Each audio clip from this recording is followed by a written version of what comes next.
श्रीनिवास रामानुजन भारत के एक महान गणितज्ञ थे। उनकी प्रतिभा विश्व स्तर पर मान्य हुई।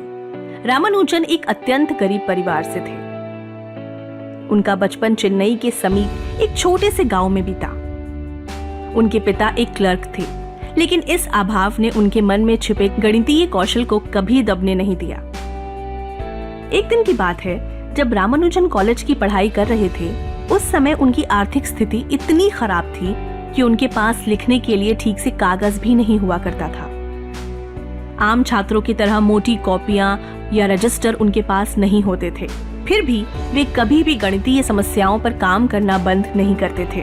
वे पुराने रद्दी कागजों, इस्तेमाल किए गए लिफाफे, स्लेट और यहाँ तक कि दीवारों पर भी गणितीय सूत्र लिखते रहते। उनके पास एक मोटी सी नोटबुक थी, जिसमें वे अपने द्वारा खोजे गए सूत्र और समीकरणों को बिना किसी स्पष्टीकरण के संक्षेप में लिखते जाते।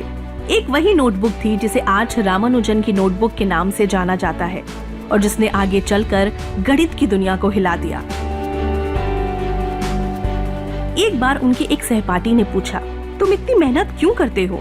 ना तुम्हारे पास किताबें हैं, ना अच्छे शिक्षक और ना ही कोई पुरस्कार मिलने वाला है।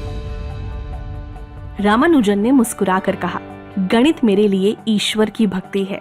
जब कोई सूत्र मेरे मन में आता है तो मुझे लगता है जैसे कोई दिव्य शक्ति मुझे कुछ सिखा रही है। मैं सिर्फ उसे पकड़ लेता हूँ और उसका रूप बना देता हूँ। रामानुजन की यही साधना, यही जिज्ञासा और समर्पण ही था जिसने उन्हें बिना औपचारिक शिक्षा के भी महान गणितज्ञ बना दिया। जब उन्होंने इंग्लैंड के प्रसिद्ध गणितज्ञ G.H. हार्डी को अपने कुछ सूत्र भेजे तो हार्डी उनके ज्ञान से चकित रह गए। उन्होंने तुरंत रामानुजन को कैम्ब्रिज विश्वविद्यालय आने का निमंत्रण भेजा। वहीं से उनकी प्रतिभा को पूरी दुनिया ने पहचाना। रामानुजन ने यह सिद्ध किया कि ज्ञान के लिए साधन नहीं, साधना जरूरी होती है।